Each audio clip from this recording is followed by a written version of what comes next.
Okay. Ooh, dirty. Okay. Hello. I just wanted to do a kind of sit down and talk video about my first trimester. Super informal. I'm in my car. I've got a sleeping, unwell Zion in the back seat. I originally brought him to the store because I'm trying to get him to eat something. I was gonna pick him up some bananas because he was asking for bananas. And Ronan is at his preschool.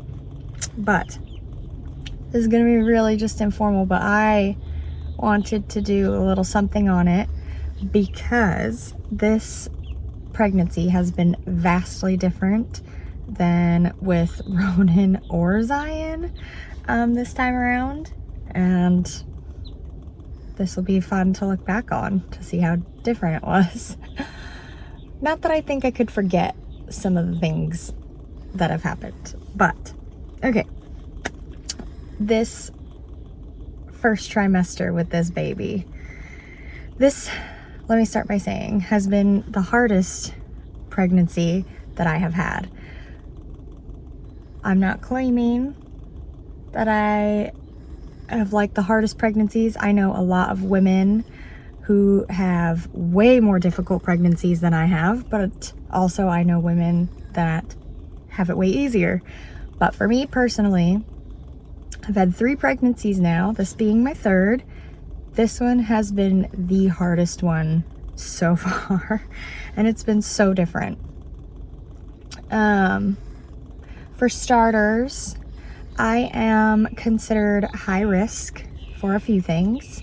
So I'm high risk for preeclampsia because with Ronan and Zion, I was induced for that with both of them. And then I am high risk for hemorrhaging because I hemorrhaged after I had Zion. So I'm at risk for that. And there's just a lot of monitoring and tests and preventative measures that I have to take and do and keep track of during my pregnancies. This one has been kind of the craziest so far, just because I seem to increase in my high risk as I get pregnant like more and more times. So let's see. Okay, hopefully you can still hear. I had to adjust some air because it was getting stuffy in here. It's quite cool outside, but it is just stuffy inside. Anyway, so with Zion and with this pregnancy, I've had to very closely monitor my blood pressure at home as well as in office because I have a bit of white coat syndrome is what they call it, where I get really nervous in doctor's offices. It doesn't matter the type of doctor or what they're going to be doing. I just get really nervous and I don't know why. If I knew why, I wouldn't. But like I know everything's going to be fine. I know what's going on. I know the procedures, but I just get really nervous. And so my blood pressure tends to go up in a doctor's office anyway. And that's one of the things that they monitor me for is high blood pressure. So I have to very closely monitor my blood pressure at home. So I have to take that twice a day at home. Also, from my very first appointment, they test like your progesterone levels. It's one of the hormones that increases in pregnancy and stuff. Well, those were all out of whack apparently this time around, and that never happened to me with Ronan or Zion. This time around they were like all out of whack, and so I had to, without hopefully going into too many TMI details, I was required to do these progesterone suppositories that they were intravaginally, which means you had to take, and they were like probably that long, maybe that wide. They were fairly large, but not too big. I don't know. Capsules, and pop them up myself down there twice a day. 4 weeks. I had to do that from the time I was 8 weeks, when I first found out that my progesterone levels were off, to 13 weeks. So I'm just barely past that now, and I just barely got to stop that. They were like, you have to do that until 13 weeks, and they retested my progesterone, and all is well there now, so I got to stop that. But as soon as I got off progesterone at 13 weeks, I have to start like these really tiny baby aspirin to help with the preeclampsia prevention stuff and my blood pressure and whatever. So it's like I stopped one pill, for lack of a better term. It's not really a pill, it's like a suppository capsule, and then it started another one. So that was what one of the things that I had to do were the progesterone capsules throughout the entirety of the first trimester, twice a day, every single day for weeks. That was really annoying. And also, again, trying not to be too TMI, they're gross. You get really leaky and gross.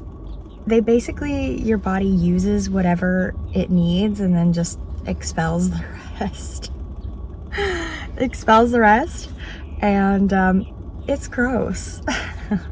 And you have to, I felt like it was so annoying. It was so time consuming because I had to pop them in and then like kind of sit or lay down, preferably for about 20 minutes afterward. So I had to do that twice a day, every single day for weeks, where I had to like block out a chunk of time where I could do that.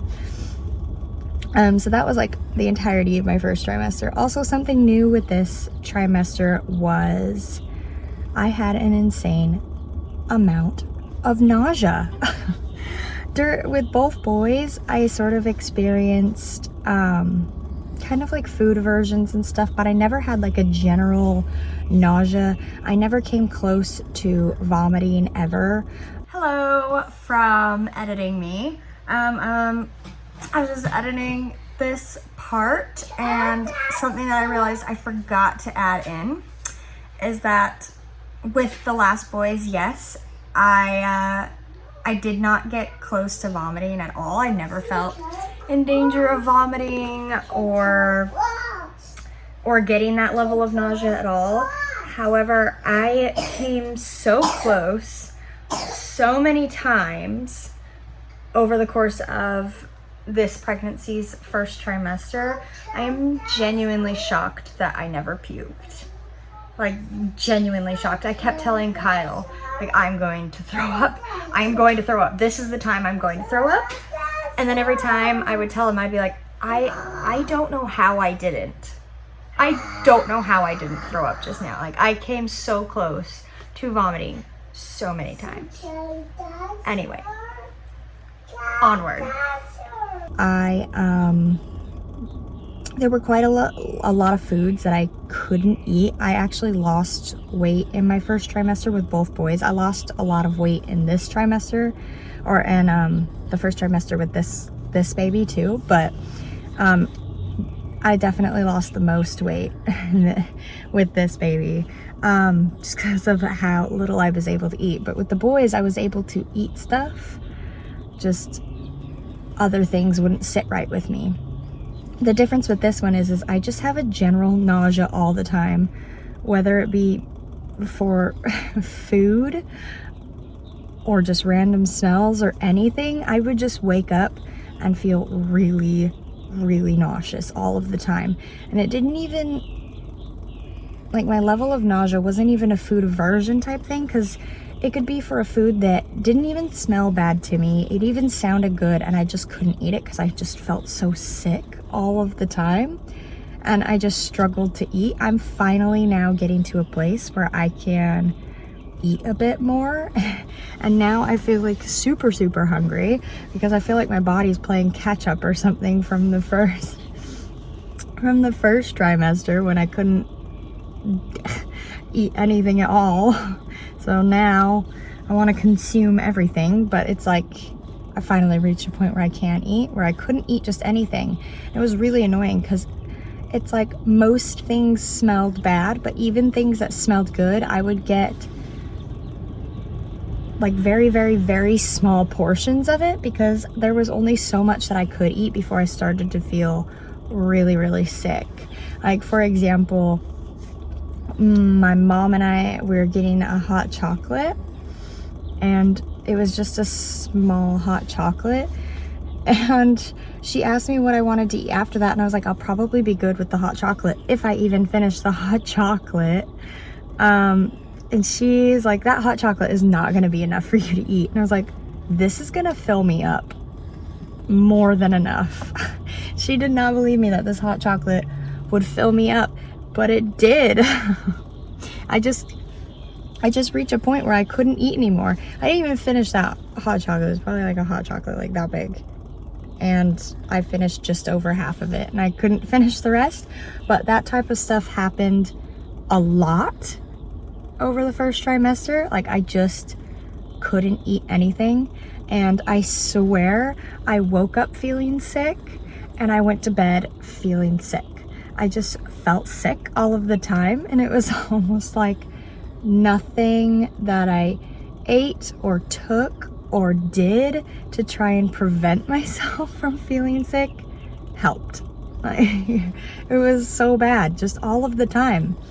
And I was like, this is making me miss my food versions from the boys' pregnancies, because at least with them I could eat things once I found what I wanted to eat. Because in this pregnancy, even if I found something that I genuinely wanted to eat, I could eat like a very small portion of it, and then I just had to be done because it made me feel sick. Like cereal, I could normally have like 2 bowls, like full bowls of cereal in the morning, and I just don't think cereal personally is a very substantial breakfast in my opinion. It's more of like a snack and sometimes even a dessert depending on the type of cereal that you buy. But sometimes when I would have cereal for breakfast, I could eat 2 full bowls and I feel like I would have eaten nothing. However, during this pregnancy, I noticed that I would eat less than half a bowl of cereal and I would tap out because I just couldn't eat anymore. And again, I don't know necessarily if it was because it's like, okay, I'm full, I can't eat anymore, or I would just start to feel really sick or some combination of the two. But it was really, really annoying. That constant sick feeling all of the time was really annoying. Something else a little bit different, I feel like tiredness and fatigue is pretty normal in pregnancy. I was definitely more tired than usual with both boys. However, it was like manageable tired, I guess. But with this pregnancy, oh my gosh, there was a few week spans of time where I just feel like I was filled with lead. It was so hard. I was so exhausted all of the time, like just all of the time. I would tell Kyle, I was like, so you remember that new baby tired that you get right when your baby comes and you've never felt any sort of level of exhaustion like you feel in that moment? That is the level of tired that I feel. It's like a crazy amount of tired. I felt so tired all of the time. Again, I'm kind of coming out of that now and I can function a little normally now, but I was so tired all of the time. Now, normally, just to give you some reference as to why it's so different, I normally don't sleep terribly well. It takes me a long time to fall asleep at night. I normally have to listen to something like an audiobook or something like that, like background music or noises or something, to fall asleep to, and it'll normally take me a very long time, and I'm talking like an hour, maybe over. Sometimes on a good night it's like half an hour to 40 minutes to fall asleep at night. It takes me a very long time to fall asleep. And then on top of that, I normally wake up repeatedly during the night, and I'm awake for long stretches during the night, and I can even wake up fairly early in the mornings, and I don't sleep well. I hear everything that goes on the monitors, in the kids' rooms, from across the house, between two closed doors. I could hear Ronan start to move and get upset in his bed and just like be there before he even started crying, because I just hear him, and I don't know, like I'm super sensitive to that, and I think it makes it so I don't sleep very well at night normally. Kyle can fall asleep within seconds. I do not. However, I've been so tired over the first trimester. I was falling asleep before Kyle, which, if you know him, is a very impressive feat. And I was sleeping heavily and completely through the night. It was insane. It almost freaked me out a few times because I couldn't hear the kids anymore. So I wasn't even getting up during the night to like help Kyle with the boys at night, because normally he would get Zion and I would get Ronan. When we would hear one or the other kind of having trouble during the night. However, I was not hearing them. The monitor could be in the room on a nightstand at full volume, and Zion would start crying and I would sleep through it. And normally if Kyle moved or got up or went to go get him or whatever, just even turned in the bed during the night, I would wake up. Like, I was super sensitive to that type of stuff normally. Now it was to a point where I was like, I don't even know if he's leaving the room. I'm so tired. I went to bed early, I fell asleep fast, and I slept heavily and for a long time, which I guess is a good thing, but it was just crazy because I've never slept like that. Well, I have when I was like a teenager, but I have not slept like that in years. Like, normally I don't sleep well. And then all of a sudden I was like sleeping heavily, and like I said, it almost freaked me out, or it made me feel really guilty, because I would tell Kyle, I was like, if you need help with the boys at night, you need to physically come wake me up, because I will not hear them. I'm not hearing them. I'm sleeping so heavily, and I don't know how or why I'm sleeping this heavily. But he would always just be the best and be like, no, like, you need your sleep, like, I'll get them. And so he would just get them by himself every night, where normally I would help him with that. But ever since I got pregnant, I've just been more exhausted this pregnancy than I felt with probably my other two combined. Like, I was so tired all of the time. I was so tired. I was just dragging, and I would start to get tired, I swear, at like 8 or 8:30. I was like, I am like ready for bed.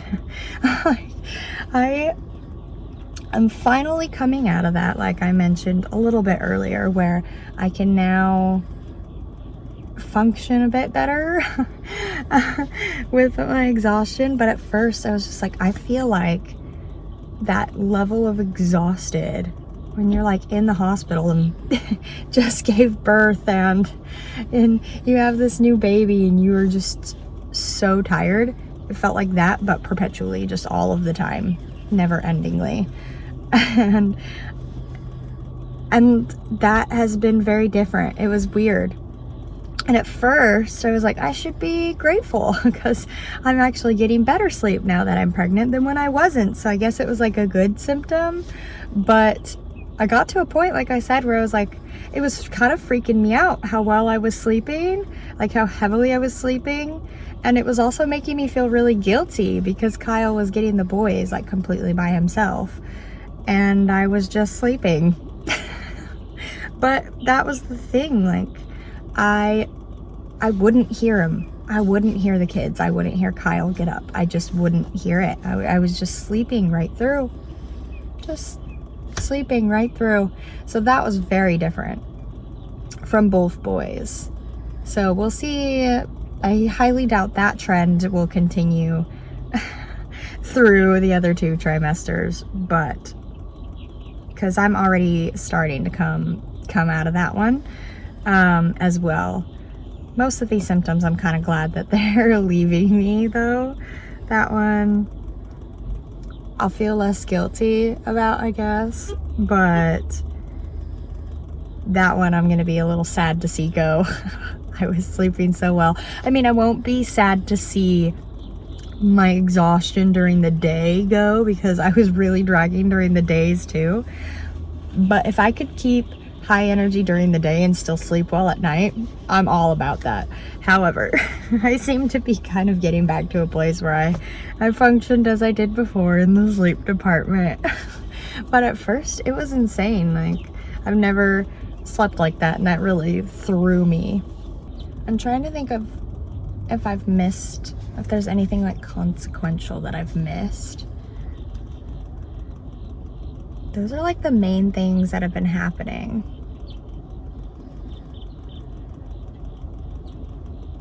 I feel like you're gonna be able to tell that I'm pregnant a lot sooner this pregnancy than with my others. And I'm really, really, really excited to find out what we are having. I'm so excited. Oh no, I think I just pulled out a bit of my hair. Maybe I didn't.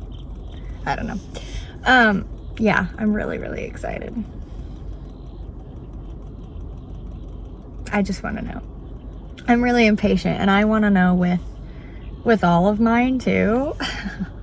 Like, for example, even with, I found out with both of them, like as soon as I could, as soon as I was able to, I found out.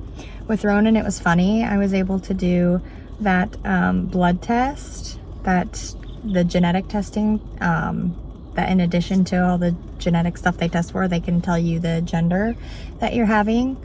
So I did that test, and I remember they called me and they were like, so we have your results. Would you like to find out what you're having? And I was like, yes. And they're like, do you want to wait for your husband to be around? And I was like, no, tell me now. Like, he's at work. I want to know now. I will just tell him later. I remember they laughed. And then they told me I was having a boy. I was so excited because I've always wanted a little boy first. And the same, not the same with Zion. With Zion, I never did the blood test. They just did like the ultrasound, and then they told me, they asked me if I wanted to know, and I was like, absolutely. As soon as I can, I want to know. And the same thing happened this time around. So this time around they offered the blood test again. So I did the little blood test, and now I'm waiting for the results, and I'm so excited to figure out what we're gonna be having, because I'm impatient and I like to know. I am not one of those people that can like wait to find out. If you're the type of person that can wait, especially all the way until you like birth the baby and then figure out what you're having, kudos, because I can't do it. I have zero patience. Like, I want to know. I want to know what I'm having right now. Like, as soon as I can find out.